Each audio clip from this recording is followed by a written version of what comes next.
So good evening to everyone. I appreciate you all being here with us for our monthly Equity, Diversity, and Inclusion meeting. We'd like to start off with our welcome from our committee chairperson, Ms. Stephanie Walker. Let's see, make sure I'm not muted. Okay, thank you so much, Dr. Smith. I wanted to also say thank you to everyone again for your continued work to make our district more equitable.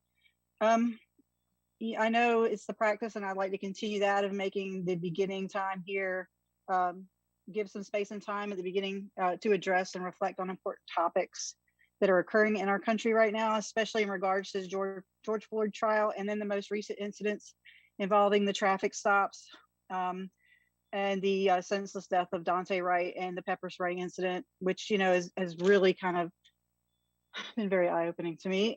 But it all seems to be happening together, and when it happens, I'm a very deep empathetic person. I feel it. So I just wanted to give time to anybody else. I know we're jumping right in on this topic. We've got a lot to get to, but I really do want to save space for that. And in a way, it kind of speaks to the larger discussion about gun violence in our country and what just happened in our own city that I really think we should reflect on as well. Even if anybody's not comfortable talking about it, at least to reflect on these things. So I'm not going to fill up my time with my voice because I prefer to listen.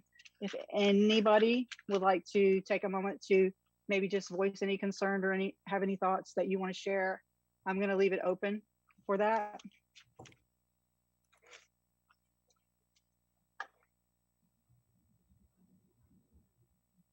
Of course, if not, that's okay. I want to open space for that. Do you have any thoughts, Dr. Smith or Hugh? Anybody? Well, I'll just say again, I appreciate you giving time and space for this opportunity for reflection. We know that there's not any one individual that's not impacted by what's happening in our world.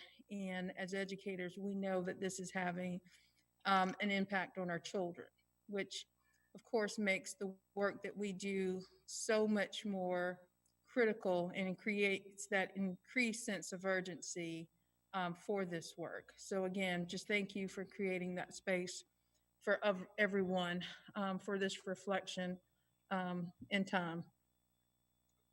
Okay, well, if no one else wants to speak, that's okay. We can get right into it because we've got a lot on the agenda. And I apologize for sending you guys information so late. I was trying to work on enough to get you guys information, to have some background and to be able to kind of think about what you thought you had on these things on the agenda today.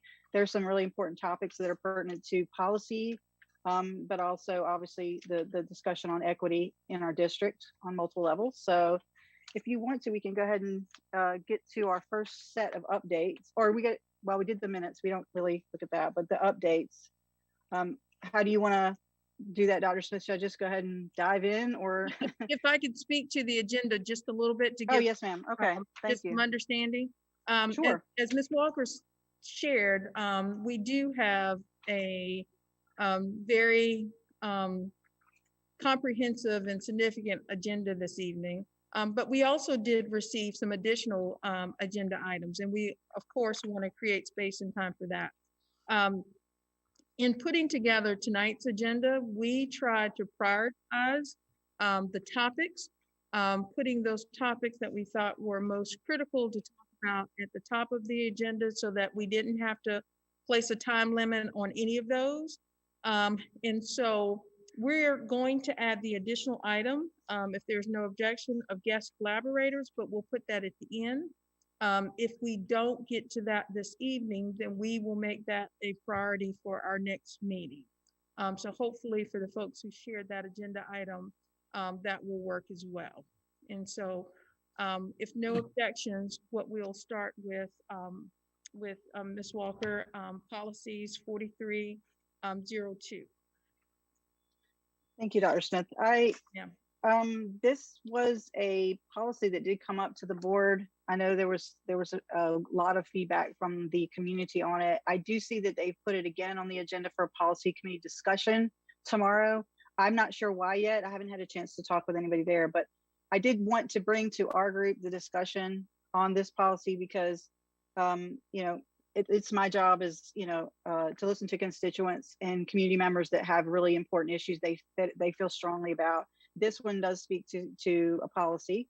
And so I did send a copy of it. It is, yes, 4302R, rules for seclusion and restraint in schools. And I hope everyone had a chance to read the email that I sent. The person that sent me this has done a lot of research on it, has personal experience with this herself, that has a child, an EC child in our system. And she feels, I sent it to you. I mean, I cannot obviously take credit for the research. She did all of it. Miss Isles did all of it. But there's legitimate concern regarding equity for our EC students. And we see that across the board, when it comes to suspension. It's a data point that sticks out a lot.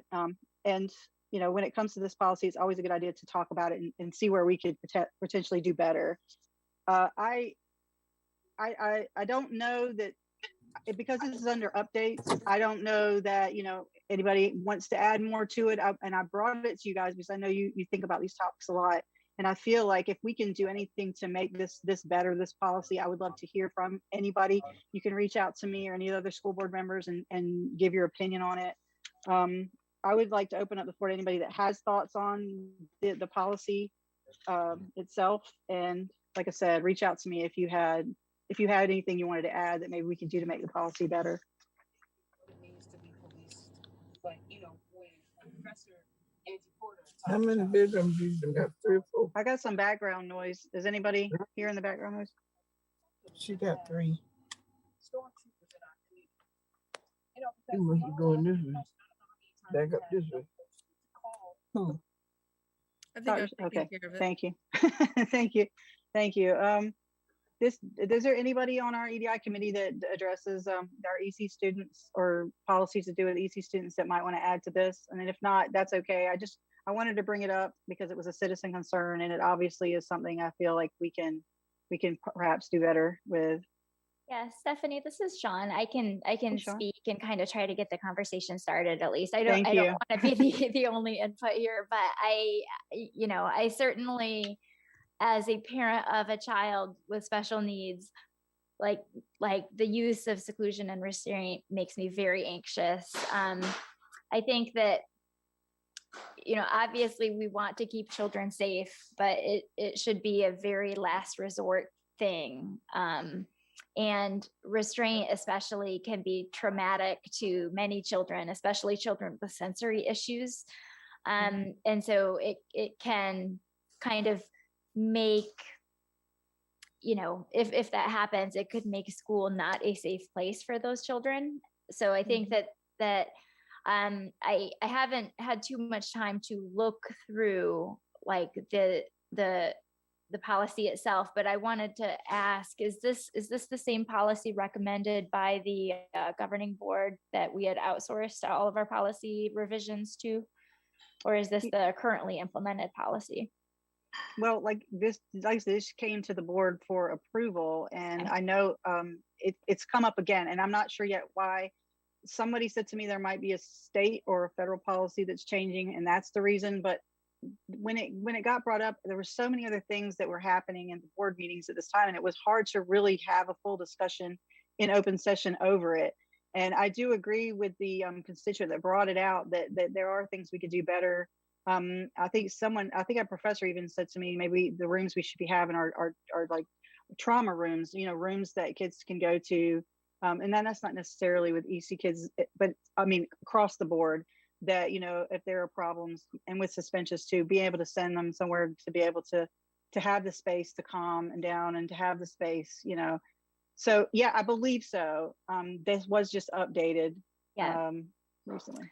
I think my largest piece of feedback, but besides like giving us the space to kind of go through it and look for red flags, would be it could be very valuable to have a BCBA look through this, a board certified behavior analyst, because especially with children with special needs, oftentimes communication is the hard part, both written and just words, and behavior is communication. And so children who are exhibiting behavior that might lead to seclusion and restraint are trying to communicate, and like what and how are they trying to communicate? Could it be like a sensory thing that they're dealing with, or whatever? But the right person to look at this and kind of evaluate it for, is it just is it going to create like a self-fulfilling prophecy, or is it going to exacerbate the situation, would probably be a BCBA. And I'm sure we have contacts with many highly qualified BCBAs that are local, and maybe even some that the school already works with, that could be helpful for this. Thank you, Sean. Yep. I did have a follow-up question for you, and you probably can answer it since you seem to be the most knowledgeable about this, and I appreciate that because I am not, and I want to know more. The topic of discussion about the rooms themselves, I don't know if there's an opportunity, not opportunity, that's not the right word. In a situation where, to put a child in a room like this, and how they potentially could be used, whether or not it's a good idea at all to have them at all. I know teachers need tools. I understand that. And I'm not an educator, so, I can't speak to that. But I think the thought processes with some people is that if you have them, they're going to be used, and sometimes maybe used for not such great reasons. Yeah, I mean, yeah. Oh, I'm sorry. I didn't. No, thank you. Go ahead, please. But yeah, yeah, I would be anxious if any child was secluded, because we're also already talking about kids with very limited ability to communicate. And in general, for every child, even children with severe special needs, inclusion is always better, because one, it gives them really great peer models to look up to, but two, it's also more eyes, and more eyes are just safer for that child and their environment. And so there are, like, if a child needs to retreat just to get a calm space, there are, like, a resource room may be appropriate for that. Like, there may be even a little corner that's in the room. Like, there may be other ways other than seclusion to get that to happen. So that would be like a red flag, especially as a parent for me. But yeah, if ideally seclusion wouldn't be necessary at all, but if there was like a sensory need or a meltdown, there might be a separate place that's not like an isolation, that the child could be brought to and comforted. And we have a hand up from Franchon. Sure. Yes, please. I think you're muted, Franchon. I'm sorry, repeat the question. I'm sorry. We have a hand up from Franchon.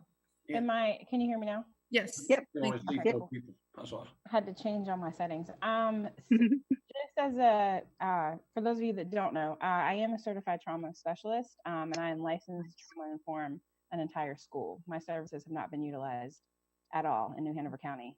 But anyway, isolation and seclusion, arguably from a trauma standpoint, are worse than physical restraint. So the isolation and seclusion part of this policy are probably, as a trauma specialist, are the most concerning parts, because those are the parts that lead to long-term traumatic effects. So physical restraint can lead to like a short-term injury that is both traumatic physically and mentally, but seclusion leads to long-term trauma that is actually harder to heal. So all of it is not good and helpful, but at the same time, the flip side of that coin is that if we're going to provide, if we're going to change the policy, then we need to provide different tools. Absolutely. Behaviors, and those tools need to be done, in my opinion, with people that know the community. It needs to be people that are Black and brown. It needs to be people that are not being flown in from out of the state to come in and do a one-time, very expensive training that is not followed through with, both in terms of accountability and support. So can I follow up with you on that? If you were to, you suggest that people from the community, people, color, obviously training is involved. Like, is there a way that the schools can, I don't know, it's hard.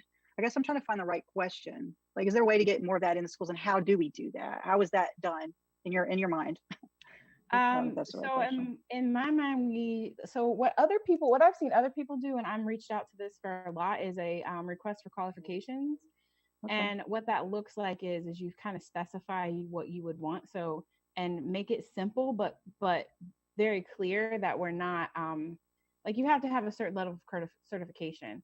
So kind of like what Sean was saying in terms of like someone who is a certified behavior specialist, like that's a good example, or a certified trauma specialist, or someone, Dr. Robertson, I know, is someone locally that has wanted to get into the schools and do alternatives to suspensions, because she's very passionate about the school to prison pipeline. So to answer your question, what that would look like would be like a step process. So the first step would be to identify this policy as an issue that we want to get rid of and provide alternatives to in our county. And we're looking for people that can provide solutions and to alternatives. Like, we want to provide training to alternatives. And then you just have people submit proposals.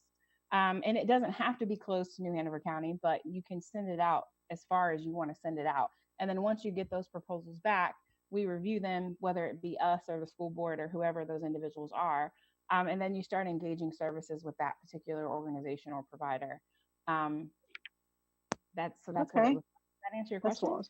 Yeah, oh, of course. Yeah, I would love to be able to follow up with you if that's okay, you and Sean, and just to get type my notes. Believe me, sometimes I can't even read them. So I would love to be able to follow up with you if that's okay. And I know Jana, Dr. Robertson very well, and I actually just spoke to her today, and so it'd be really great to kind of collaborate on some ideas to get stuff like that going. Yeah, if I it's spoke possible. to her a while ago, and she's very open to working with me and / Haley or Almond and New Hanover County Schools. Like, Okay. I believe that the collaboration is really what we're missing in this county. Yep. We're not working together and getting on the same page and supporting each other. But my point is, we have a lot of wonderful educated resources here. Not just me. Okay. There are plenty of other people as well. Okay, well, I would love to talk to you and get a better list and just kind of get a kind of roadmap or a plan that we can look at this more. If you don't mind, I'll just reach out to you and we can talk about it. So, gosh, we could probably talk about this for a long time. It's worthy discussion for sure. But yeah, so we got lots of stuff on the agenda. Yeah, I will be in touch. Thank you. Okay. Anyone have anything to add before we move on to the next one? I know I put a lot of stuff on here, but we do have a lot to get to. So, Dr. Smith, are we good? Or you want to just slide on into the next discussion? It just feels like it's there's so many different there's a variety of policies. Well, Yes, I ma'am. will go ahead and start if that's okay with the next agenda item. Yes, ma'am. Okay, thank you. So policy 3620, let me get my notes on that. I brought this to you guys because it is a topic that is pertinent to our district. It is a policy that Title IX just added to. It's coming up for approval to the board at the interim meeting. I know there will be some opposition out there. It is actually, I've been told, closely tied to a North Carolina Congress bill that has the potential to be pretty controversial. And our Title IX coordinator, he's keeping an eye on these bills that are coming through. And also there will be some federal, I think they call it executive orders, perhaps could address it as well. I'm not sure if there'll be laws or not. But just to go ahead and, if you haven't read it yet, this addresses athletics in schools, and the Title IX sentence that was added was a student participating in middle school athletics can participate on the team consistent with their gender identity. I just wanted to bring it up in the update part of it because it does kind of talk about the equity issues in our county. I don't know if there's anybody here on our committee that has any thoughts and ideas, or perhaps might want to come to future meetings to discuss it. And I just want to put it on everybody's radar. It is come to my attention, not just because of the addition, but also because I've been told that it is becoming a topic that, there are people that are opposed. And I just wanted to put it on y'all's radar. If there's anybody that wants to discuss it, please do so now. If not, we can move on. Some of these topics are a little bit, very controversial to some, not to me. If I may inject, thank you. Yes, sir. And I'm going to refer back to Al in a second, Al. So here's my understanding. There's a bill, I think I read, that's already been submitted from the General Assembly to block this from happening. At the same time, I understand, again, from reading that the federal under Biden has got a policy that will supersede the state. Mhm. That's where the question arises. What happens? I know that the North Carolina, now you kick in here anywhere and correct me if I'm wrong, because this is more of your, I haven't done it in a few years as far as work with them, but the North Carolina High School Athletic Association, if I'm correct, does not allow this to happen. It is a policy of the North Carolina High School Athletic He's Association. frozen. Hill. Dr. Smith, can you? Is Yeah. that correct, Al? So,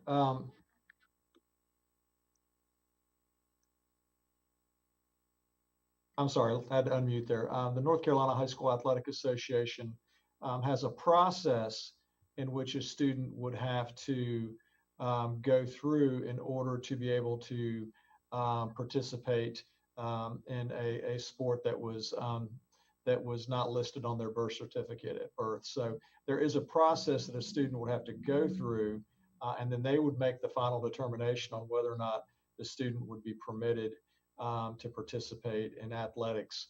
And for some sports, it really only comes into play when there is a sport where you have both teams, like girls and boys soccer. That's where it would come into play. If it's a team where there's just a single gender like football, a girl could try out for football because there's not a girl's equivalent of that. But if there's an equivalent opportunity and a student wanted to play under transgender, they would have to go through the North Carolina High School Athletic Association process. Explain that process, Al, because you know it. We talked about it a little bit so they could understand. And how many have applied for that? Because I think you checked on that. I asked in the last 2 or 3 years. To my knowledge, we've not had anybody actually make application for that. And actually, this policy is probably 2 to 3 years old, so it's a fairly new policy. But if you give me just a minute, I can pull it up in the handbook. How many school systems in the state have the policy? Do you know that? Well, it governs all of our public high schools. No, I'm talking about the middle school policy.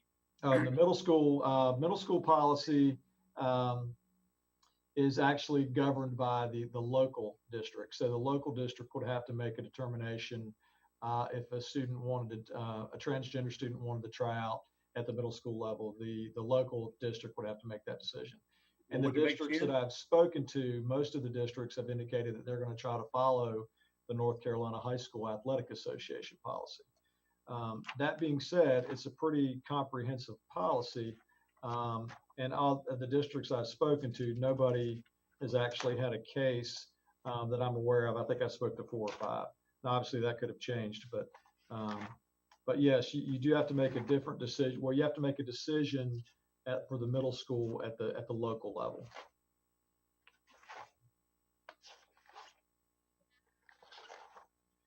That's a pretty long policy. Did you want me to just read some of it to you, or? That's something I know a little bit, just enough to not know completely. Would it? So why would you not apply that same policy to the middle school? And then, well, I think some of the discussion was around what we. I'm sorry, Mr. McManus. I was talking when you were. I apologize. I apologize. Go ahead. Well, I said I think part of the thought process would be is if the federal legislation is moving in one direction, it would make sense to align with that. That's some of the thought process.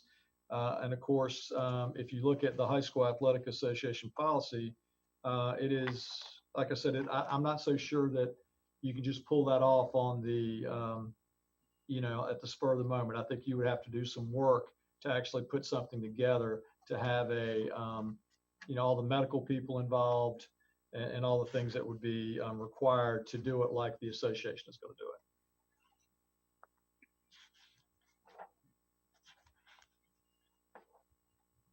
I just want to add, I've gotten feedback from constituents that have transgender children that have said to me that high school or just school athletics, middle school, high school, saved their kids' lives. And, I don't, I personally, as a school board member, support the policy. I don't know what's going to happen with the state and the federal, et cetera. But, I feel like hearing from some people that have come to me about it, it seems to me that, my logic and thinking is, we as a district are allowing, obviously, our transgender students to be able to go by whatever pronoun and name they'd like to go. In essence, in my view, that means we are accepting them for who they are. So I know there's going to be discussion on both sides of this issue. But, I just wanted to bring it up for that. And it's important to talk about because it's going to probably be a larger discussion coming, in the future, in the near future. But if there's nothing else to add to it, it's been a really good explanation, Mr. O'Brien. I appreciate that, and Hugh as well. If anybody's got anything to add to that, you're welcome to do so. Ms. Walker, I do. Oh, thank you. Hey, Casey. Yes, please. Oh, I think somebody else. That's was okay, saying something. Casey. You go first. This is Kirsten. I'll go next. Okay.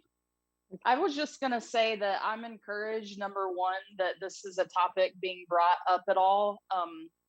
I think that, I can tell you guys from a school level experience, every single week, I spend time with transgender or non-binary students at my school who are experiencing, extremely difficult challenges, whether that's family and parent acceptance, or just navigating what they're experiencing. And we know based on data, based on research, that these students overall experience higher rates of suicidal ideations, higher rates of mental health issues. So when I think about equity, to me, it's always about prioritizing those with the higher needs. So to me, this is a no-brainer, and it's a stand on the right side of history and stand ahead of history. And I even believe that if, the state level, stuff does get passed, we're still going to be in the long term on the right side of policy here. And I'm just, again, encouraged that this is being brought up. And on behalf of my trans friends and my non-binary friends, and especially the students that I serve every day, I reiterate what those parents have said about going out of our way to prioritize those needs, because the bills in question are, as Mr. O'Brien said, I think there's been like little to no documented instances. So this is really just, this is legislation and policy coming out of fear. And we have the opportunity to prioritize policy that's based on inclusion. I really support what Casey said, and I liked what Stephanie was saying also about how important these extracurriculars are for student well-being beyond classroom performance, and can actually increase and improve student performance in the classroom because they're having positive experiences outside of the classroom. And with that said, I think it would be great just to review that whole policy through an inclusivity lens, because there's language in there that shows what the routes are for excluding some kids from these activities. But I think we as a committee believe deeply in the value of inclusivity, and we know that these opportunities matter for kids. So that policy is worth a comb over. Thank you very much for everyone's response to that. I really do appreciate it, because it's nice to hear it from all sides.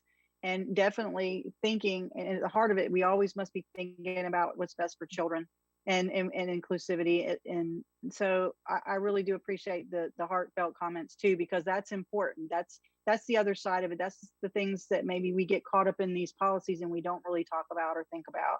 But it's a very human thing that we should be thinking about that too. And not what's coming from the state or coming from wherever. It's how we want our students to feel.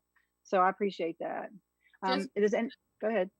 Just to piggyback on what Casey said about prioritizing those most at risk. I'm actually currently writing a grad school paper right now on transgender athletes. Wow. That is due in about 2 weeks. So I've done a lot of research here lately, and the bill is Bill 358, Save the Women's Sports Act from North Carolina.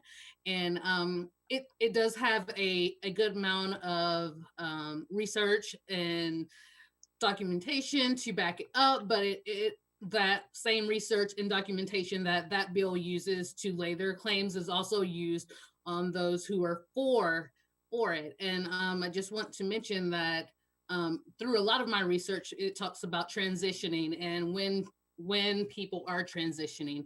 And we saw during the boomer generation how there were later transitions, and then how during millennials and Gen Xers their transitions were younger in age, but they aren't quite as what they are today. And what we're seeing now in the Generation Z is they are transitioning, whether they're going fully through with getting that medical reassignment surgery, they are transitioning a lot earlier in age than what they normally would be transitioning. So it's also important for us to note that though we're not seeing those cases now, and that we don't see those numbers now of students wanting to go against the policy or apply to play for the opposite for their gender identity, those numbers will be coming, and we will be seeing them again because those students are transitioning now. I think through my research, the total 3% of our population is identified as transgender.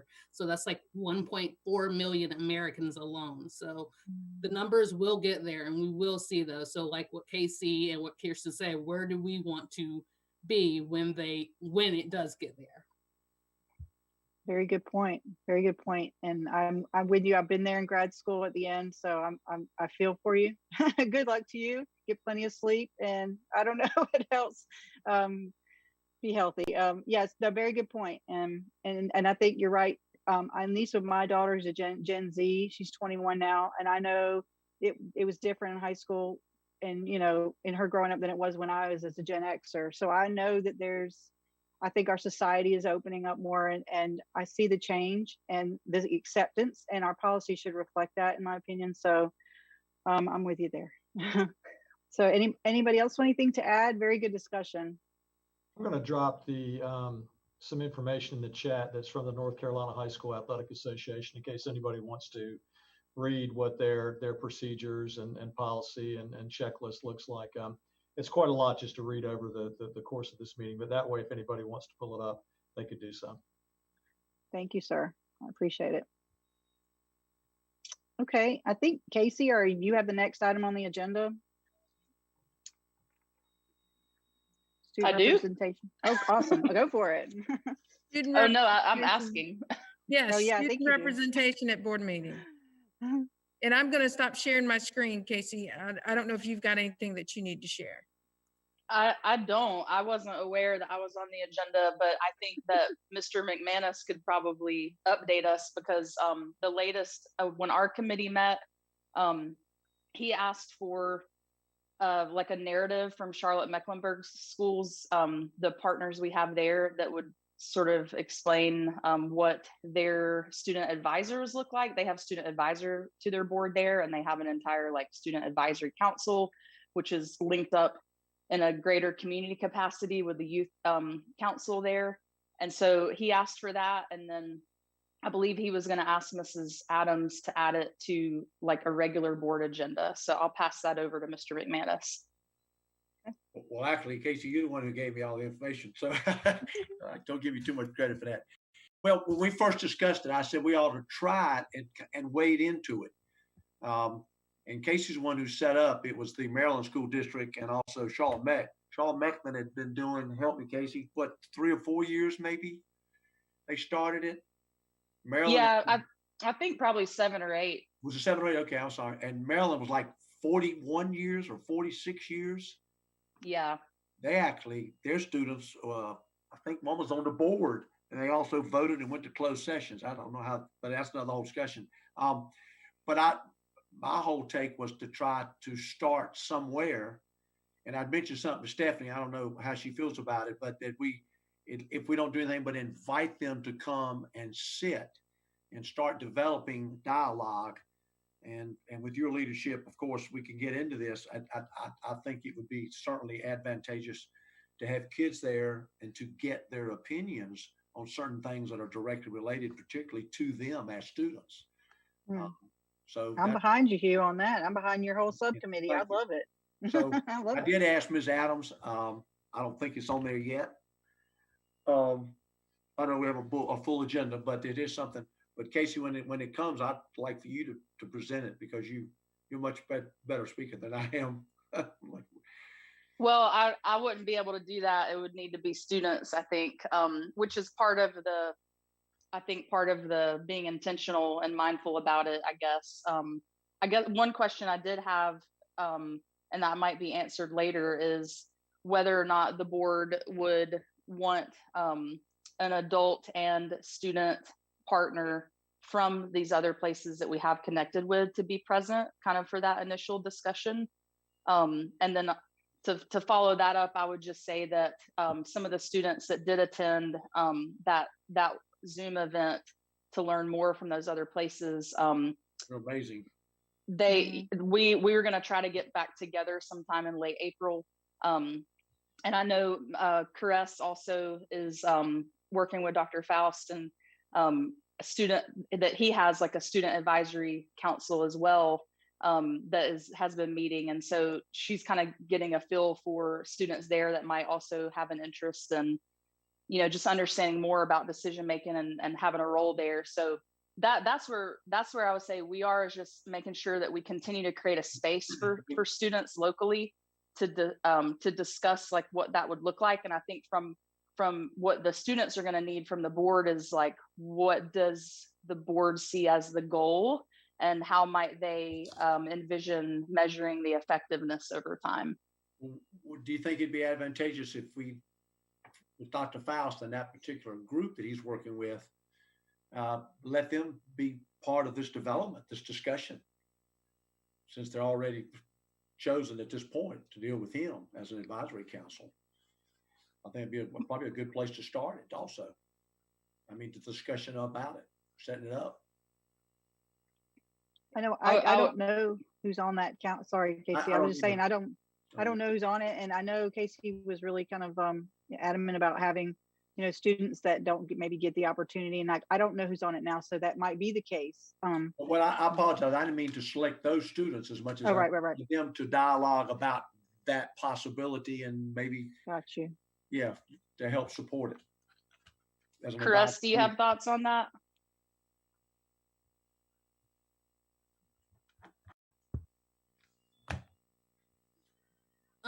That is something I definitely can mention to Dr. Faust, and we can add on our agenda to discuss with the students. Our next meeting with them will be Wednesday, and that's the Superintendent Student Advisory Committee.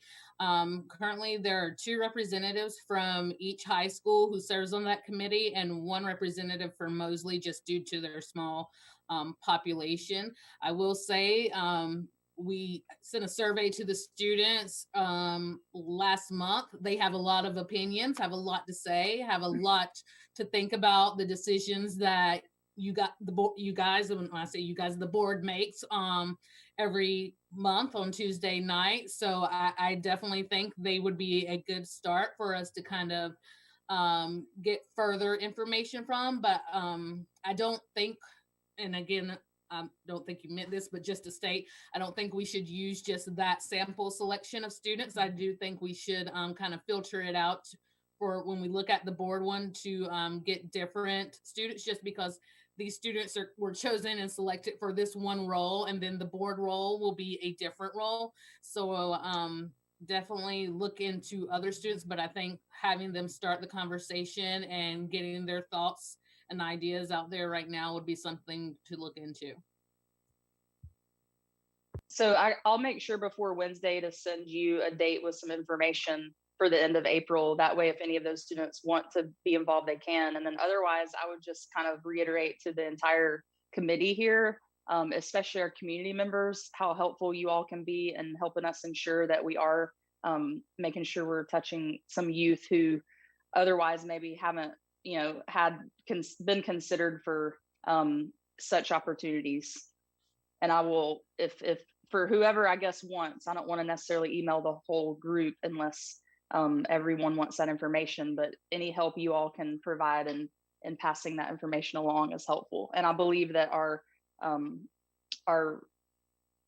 colleagues from these other districts, as well as the Student Voice Network, will be helping us to facilitate that again. The key is to develop the first meeting, the first idea of the developing how this process would work, the selectivity. We didn't quite get into all that, but I just think once we start the process, I really think it'll develop and take care of itself in time. But we obviously can't jump in where the school system has had it 8 or 9 years, or one with 40 something years. But just the beginning is what's important. Once you begin it, then the other will come. My last comment, and it might be worth nothing, I don't know, but I feel like if you guys as a subcommittee come up with a framework, and based on the good presentation that we saw the last time I was there, I probably wasn't on camera, but I was there, and I was very impressed. I feel like if it is brought to the board, and in kind of with the processes in place, I think that it would be easier for the board to say, yeah, that sounds great, let's do that. Instead of saying, well, the board, you guys figure it out. I mean, I don't see why, if we're using students in our district, that we're teaching them, kind of like what the other students were from, I think, Maryland and Charlotte. I don't know where they'd be opposition for that. And I just think the easier we make it, the better for the board to say, yeah, that sounds great, let's go ahead and just move forward. So that's just my thought. And Lena has her hand up. Thank you. I just wanted to mention also the middle school initiative of the equity students-led equity teams that they are being trained right now. So we have another source for feedback and information. These students were selected from the schools, and they are part of a group that meets with Dr. Eakins every month.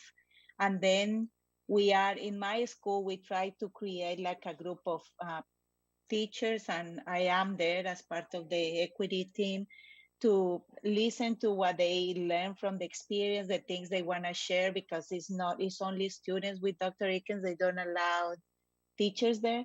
So I think it's really good, and they feel like special with that. But my point here is that we are opening those ways of communicating and representation that we can start using as data points for something bigger, like having this interest. If they accepted coming and they are attending these meetings, there is interest there. So we can just start from there and keep it growing from there. That's a good point. Are you on, I guess I'm not sure if you're on the subcommittee, but if you have information, I can forward it to that subcommittee, and I'm sure that will be very helpful for them to look into. I am in name, but I can never Okay. make it to the meetings. I'll keep trying. Well, okay. I'll chime in on that, and Dr. Smith, feel free to chime in as well here. I think that we're trying to be intentional and careful about just protecting our students as kind of navigate these new opportunities to share. And so my understanding, at least at this time, from the adults that are supporting those efforts, is that they don't want to sort of like cross-pollinate, I guess. But Dr. Smith, feel free to clarify. Well, I think, I don't want to speak for those folks who aren't here, so I don't want to misrepresent them. But I think that there are, quite a few different groups that are engaging in this work across our district. And I think that since we're so early in this process, if we at the very least can take a sampling to in some effort inform our way, I think that will best serve us. I think the fact that we're, again, having this conversation, creating this opportunity, is a positive. And I think as long as we allow students to lead us in where this goes, I don't think that we can really get it wrong. I think it's when we as the adults start to maybe insert ourselves just a little bit too much is when things can probably not be as authentic as really they should be.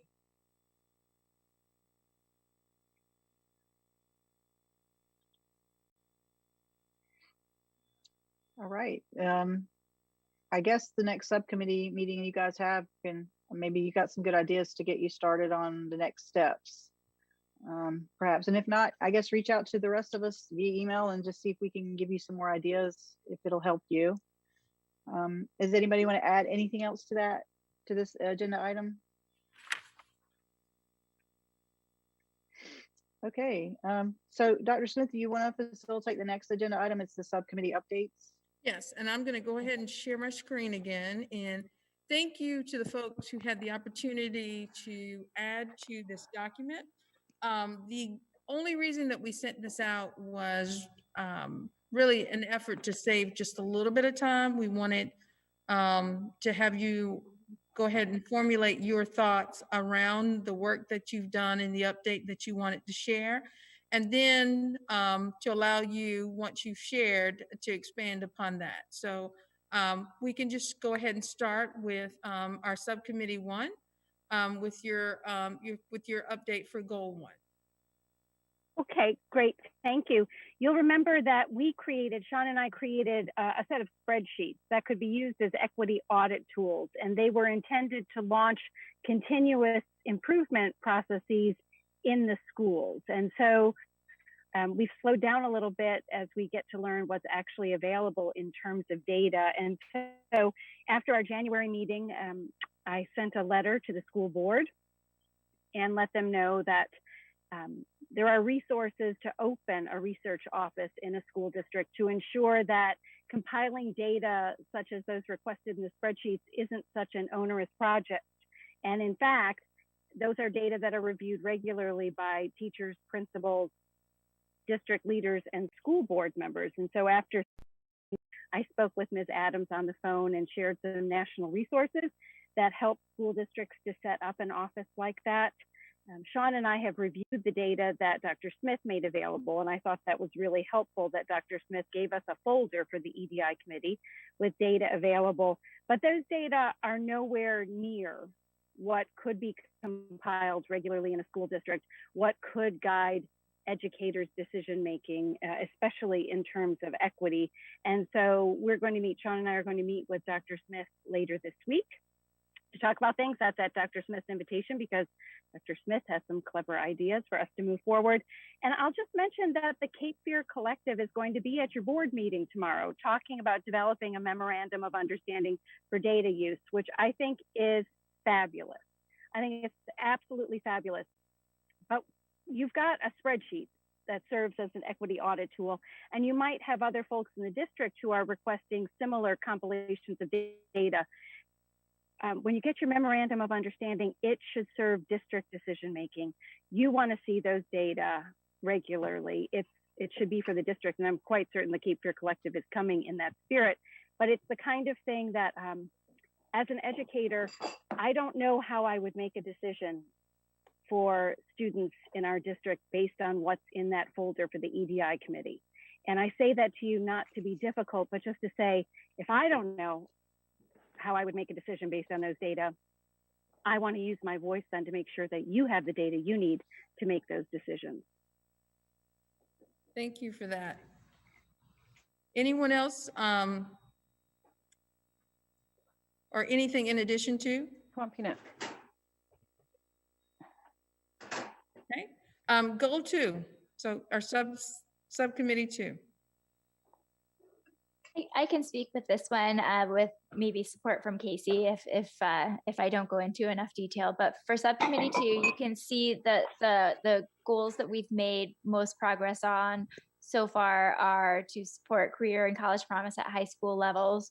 And Mr. O'Brien's helping with some action steps to further that work. And then, of course, the student decision-making and involvement, which we just spoke about in detail.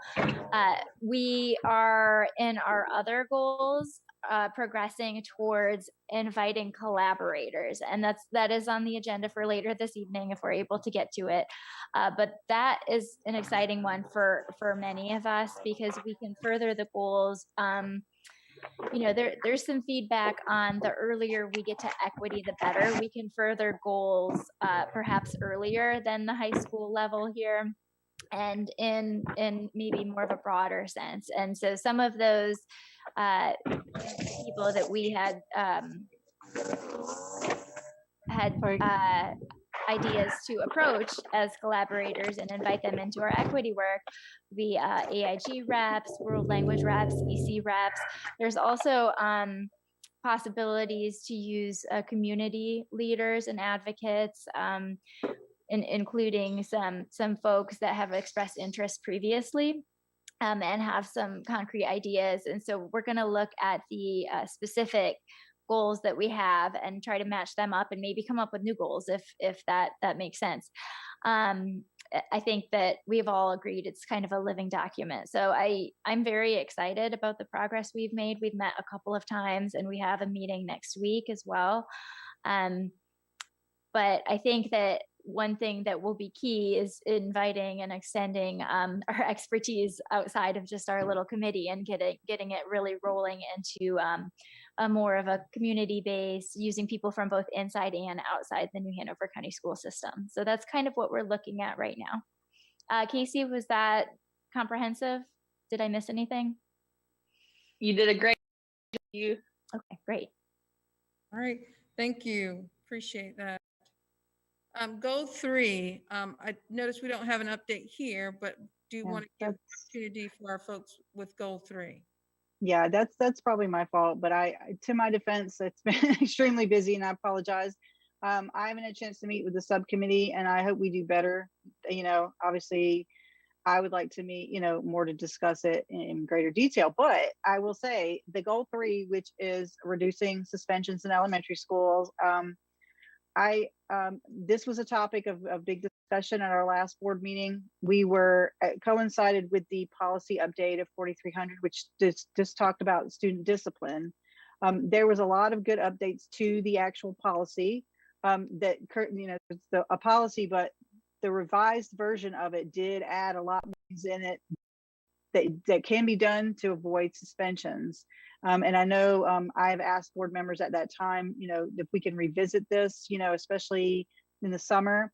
We are due to have an equity audit, which we haven't talked about yet, but I know we'll talk about soon, that will help us kind of see where we need to do better and where we can do better. Let's just say as far as suspensions are concerned.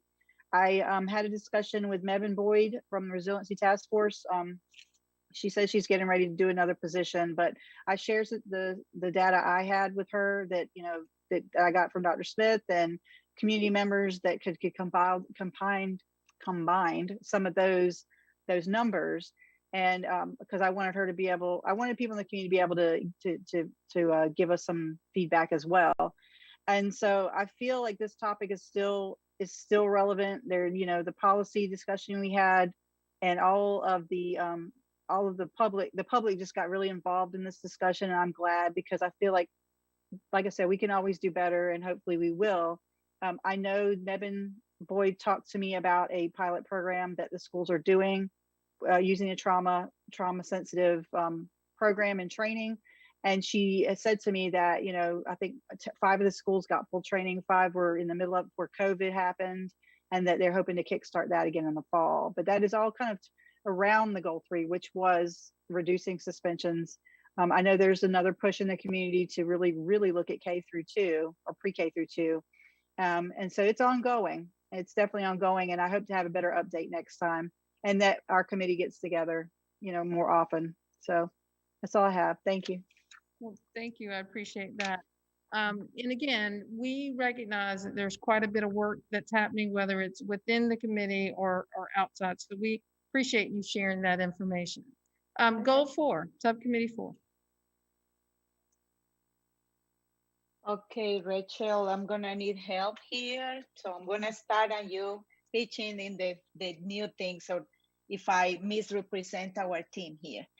Our goal 4 is equitable opportunity to learn. And what we wanted to focus is on the mental health access for students, because we saw it as one of the factors that prevent a student from doing their very best and to have access, and especially because we pretty much from Rachel and my own perspective on being on the field, and we know what can we do for the academics and what is very laid out and paced, and we know what to do, what's next, and what knowledge that teachers have in how to support the students for academics.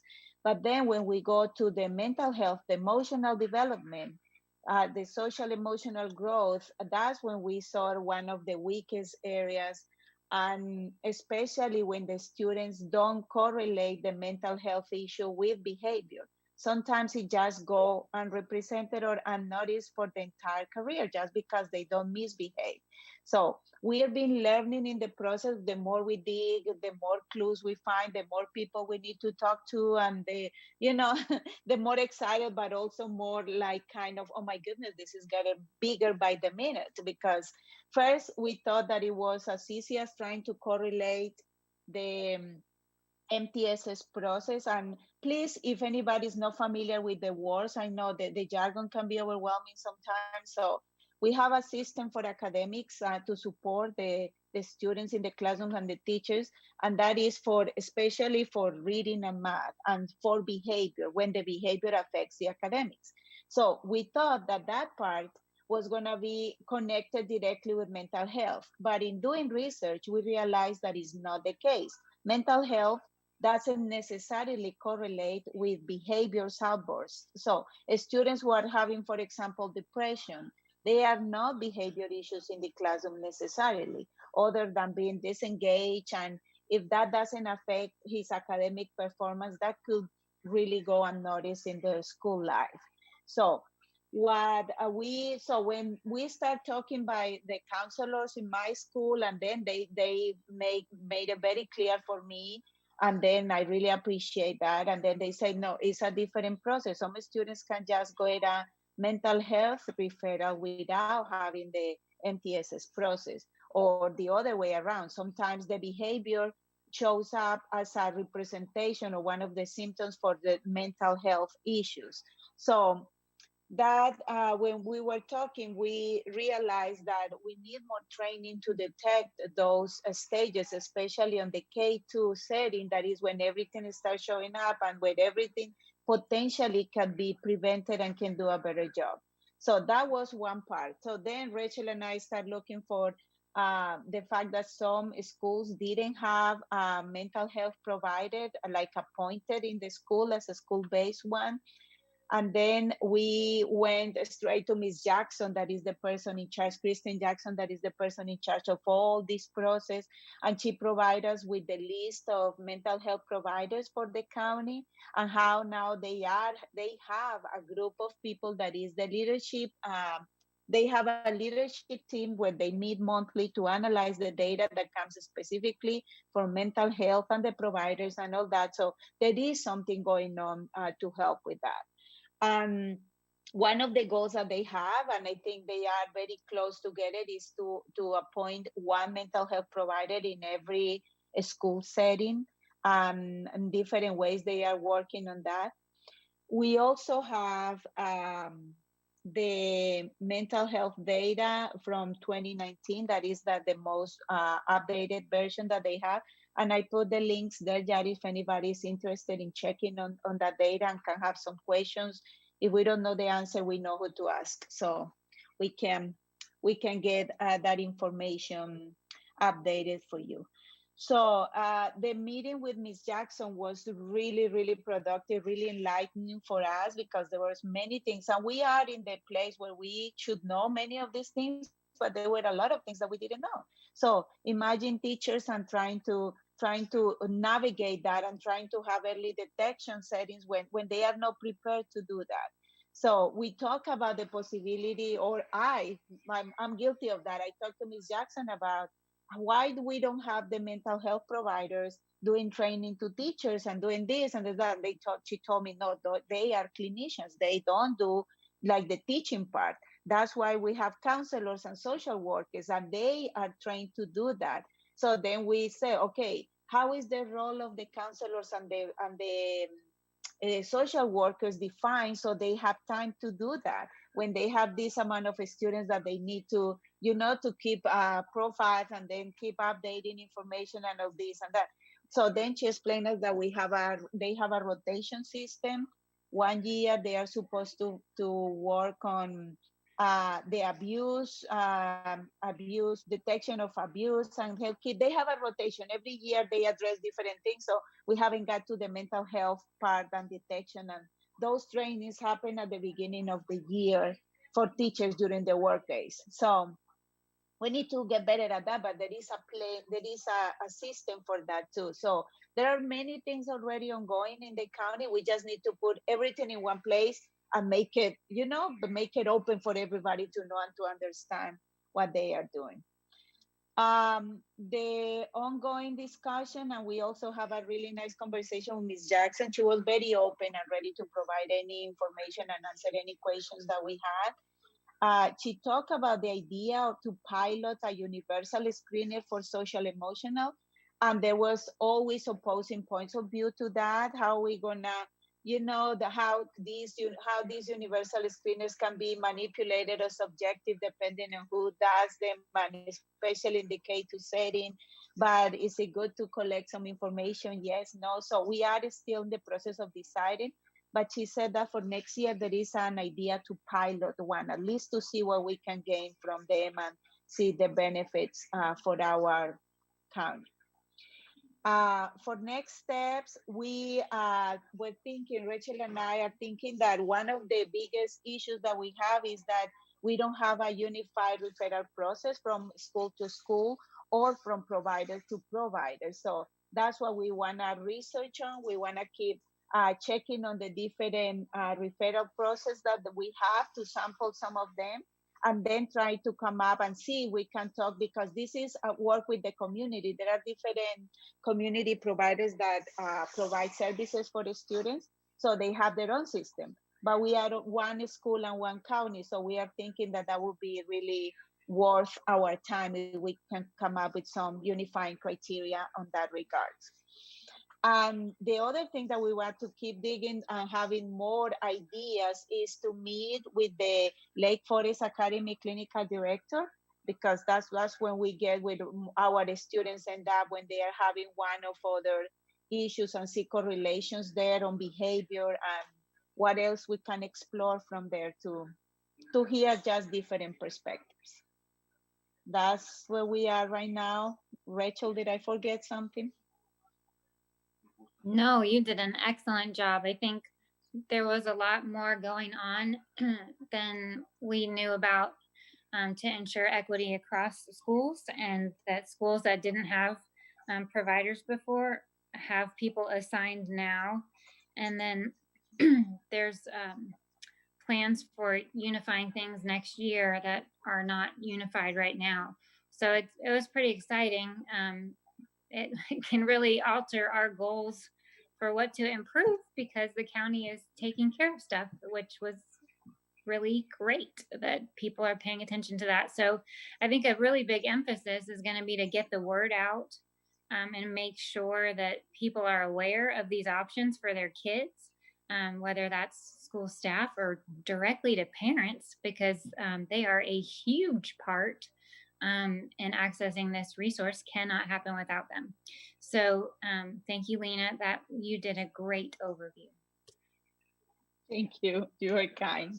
And I forgot that part too, that she mentioned, Ms. Jackson mentioned that some schools have the point person for mental health support, and some parents don't access it. There is a lot of taboo and stigma, and the process is unclear. So a lot of people don't know that they have and they can access those services.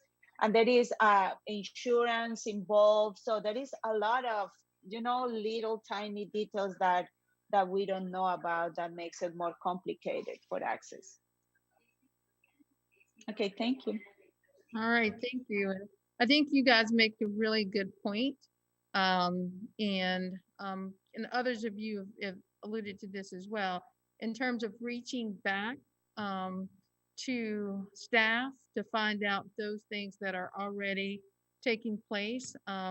A lot of times we've got resources that are quietly being made available to folks, but we have to do a much better job of making sure that parents are aware of those resources. And so I appreciate you doing that because we don't want to be redundant or duplicate the work as well. And We know we've got a lot of folks who are working really, really hard to support children.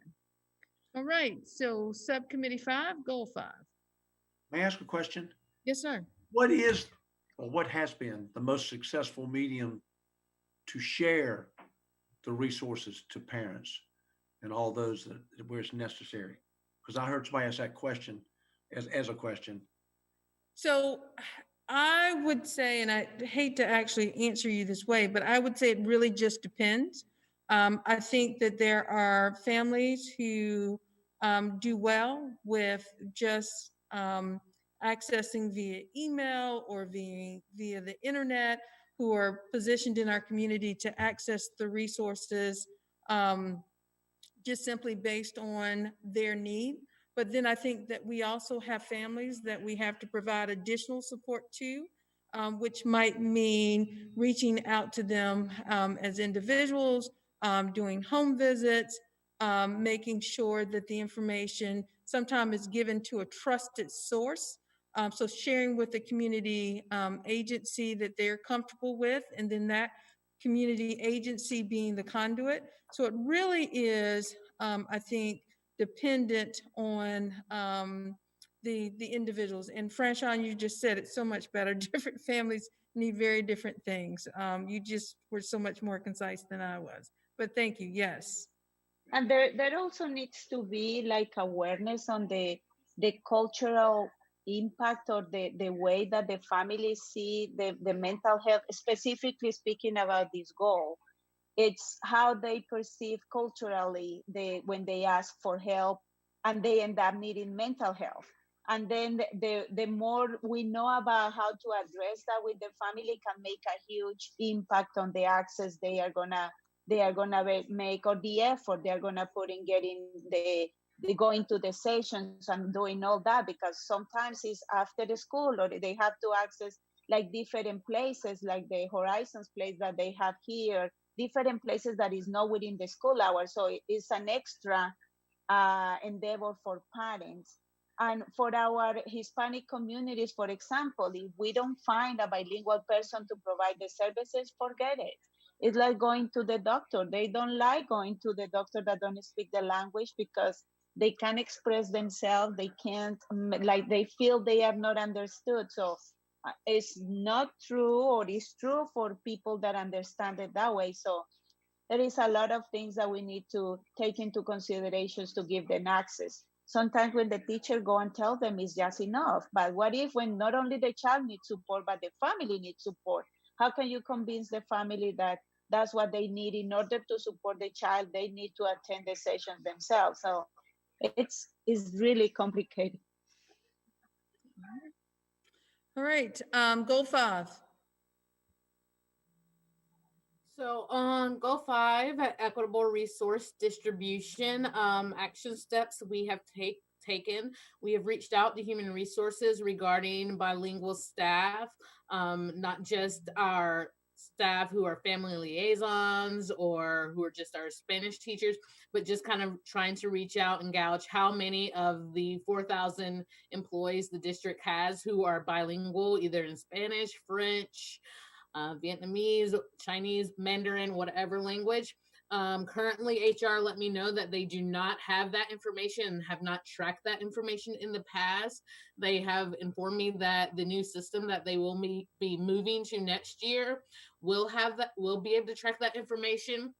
In lieu of waiting all the way till next year to get that information, I asked if it was possible for them to do a survey so staff members could self-report whether they were bilingual or not. And I have not heard an answer from them yet. But Deb Trafton, after we mentioned this at the equity work group, did reach back out to me. So I'm hoping to get an answer on that sometime soon. And then that action step was regarding our bilingual and diverse staff strategy. Regarding our diverse career path strategy, we've requested data on CTE courses and pathways from Shamika Schufert. We have had a quick win. One strategy that we had in increased communication. We have put out a district-wide e-newsletter. It's out in both English and in Spanish. The first issue was released in March. We're looking to get the second issue released late this week to go out as well to families. Next steps we are working on is we found, Kamika and I, that we have too many strategies. We have 7 strategies altogether. So we're trying to work on either combining some of those strategies or working to identify what should be our top goals or top focus points to look at. So moving forward, if possible, I would like to meet with the current subcommittee chairs just so we can kind of discuss and go over and see where yes, Sean, career technical education is what CTE means. Sorry. Where was I? So meeting with the other subcommittee chairs just to kind of see what your strategies are and see if any of our strategies are overlapping, and if that's a way we can kind of look and divvy out so that we don't have 2 different goal groups working on the same strategies. That way we're able to cover more time. So I'll be reaching out to all the subcommittee chairs hopefully this week. And once we're able to do that, then Shamika and I will be identifying 2 strategies that we will be working on and focus on for our goal. Have you thought about contacting the UNCW, the College Student Association, about help with or support in that arena? In which arena? With the bilingual. What do you mean? As far as, can they volunteer in situations? Lena may know about that.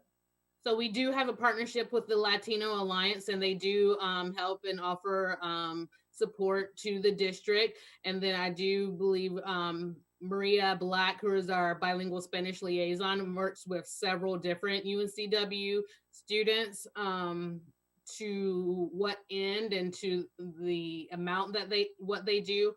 I am not sure, but I believe as a district, the more bilingual staff members that we have, the better off we will be. I mean, Lena Espinoza just talked to us one about how our Hispanic families, they're not coming to events if they do not know for sure that there'll be bilingual staff member present, or they're not coming to enroll their students if they know that the front office doesn't have bilingual staff. So in the same way that we want to grow our own educators and bring them back to the district, I think it's something that we need to stick to and look into, and making sure that we're developing an increased staff that represents our student population. So with what, 14% Hispanic population, it'd be nice if the district had 14% bilingual staff as well.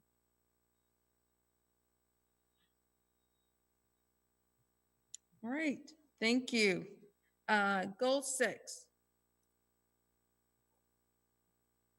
Oh my gosh, first of all, I'm so sorry that everybody heard me tell Peanut to get in the crate. I didn't realize that I was that I wasn't on mute. So a good friend texted me and was like, hey, you and Peanut need to mute yourself. I am so sorry. I just knew that we were going to be last and I didn't want to get off the call, but I had to drive to my next meeting. That's okay. So anyway, goal 6. Okay, so we have not had a chance to meet, but we did kind of talk about what accountability looks like.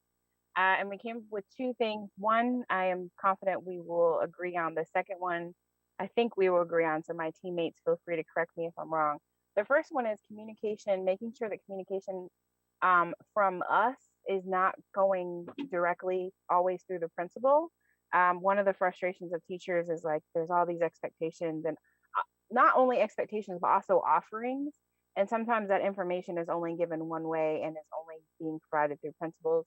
So one of the things we talked about in terms of accountability is making sure that we have a way to communicate directly with staff to let them know about all the different goals of the subcommittees and all the different offerings of the subcommittees.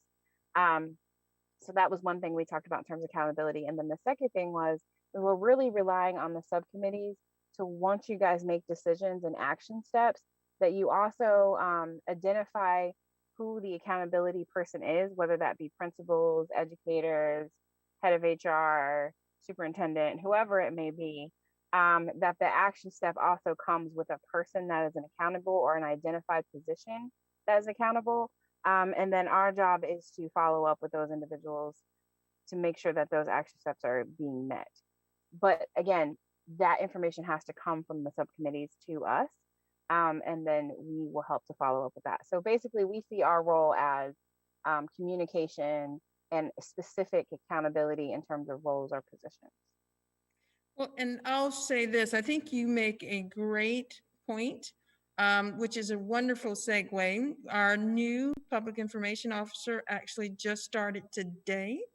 And I'd love to invite her to a future meeting, one in the near future, so that she can hear from us and share with us her ideas about doing exactly what you've described. So building out those lines of communication and ensuring that everyone, the community, internal stakeholders, external stakeholders, are aware of this work and how we're moving forward. So thank you for that. And thank you to everyone who is a part of our subcommittees and provided an update today. I really appreciate that.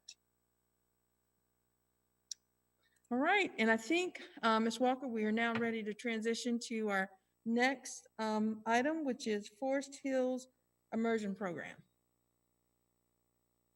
Okay, just making sure I'm off mute. I did send this ahead of time. Like I said, again, I apologize for doing it so late because, people obviously that were sending this to me wanted to be able to give you a pretty good update timeline, et cetera, on this issue. What I find as a new school board member, that there are certain threads that have been, how do I say, kind of there when I got here, that the community really cared about and are very consistently letting us know that they care about them. And so I did not want to, I wanted to give the opportunity for to bring it to the EDI committee. It is a little bit, it's very pertinent to equity, and in some ways it has the theme of justice in it. If you haven't read it, the update I sent, I would love for you to do so. And if you would like to get back to me with any of your thoughts, I would appreciate it. It is based on, historically something that happened before. A lot of us were here or are doing EDI work that had to do with the Spanish immersion program that was, at the school Forest Hills, which has since been moved to Gregory. And it just in brief, it involves sign up for that for kindergarten, because I believe, if I understand it correctly, the program would have been a program that the kids could have gone through all through their elementary grades, but there was some kind of problem with the sign up, and there were students, approximately 20 according to this constituent, that didn't get to sign up for this program. And I think what he is trying to do is figure out a way to get justice for that. I've not reached out to these students now. Obviously it's 2014. That's been about, obviously 6-7 years now.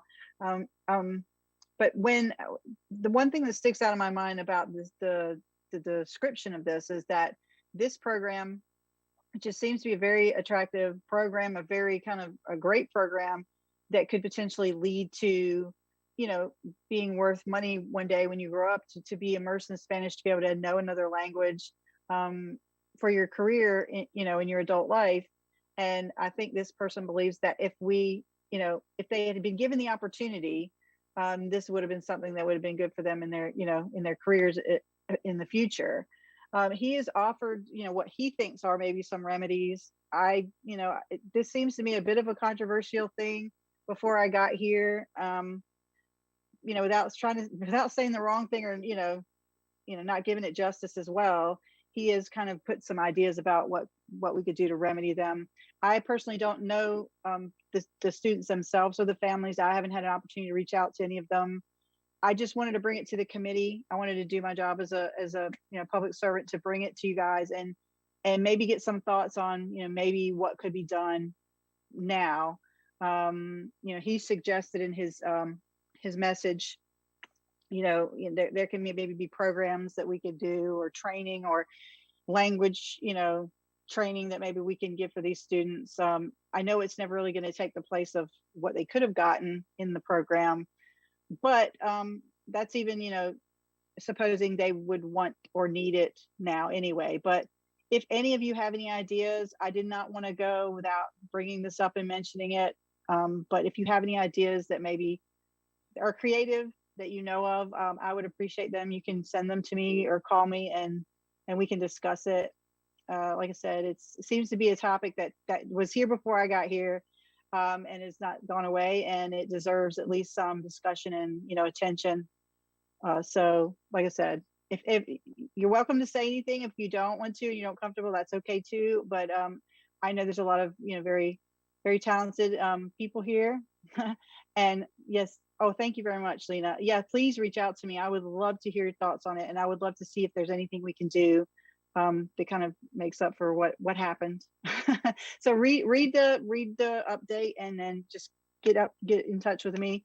And I would love to talk to you about it. So if anyone has anything to say, you're welcome to. If not, we can go to the next. I mean, we kind of covered discipline data, but I don't know if you had anything to add to that, Dr. Smith. Can I make a just comment? mention something? Oh yeah, go ahead, Sure. Rachel. If you want to go first, you go ahead, and I'll go after you. Sure. So I didn't work, I don't think, in the county when that time frame occurred. But you know, this issue that's been brought up, in addition to current events that are happening right now, people have reasons to question our system, and we have to be accountable. And I really think there is a lot of value in owning whatever we have done that we should not have done. Publicly acknowledging that and moving forward to address it, how to set things in place to ensure things don't happen again, apologizing for things that should not have happened. And you know, I think that's the very most basic steps that we teach children when they have made an error. Not that an error is an adequate word to describe things that are done that shouldn't be, but I would hope that we have a process for that in our county, and I would hope that we could consider whether or not that would be important to do here. I can't speak to what did or didn't happen. As I said, I was not working here, and I was not involved, and even things that have happened in the county since I have worked here, I wouldn't know about because of my position and my job and my role. But I think transparency is huge, and I think credibility is really important.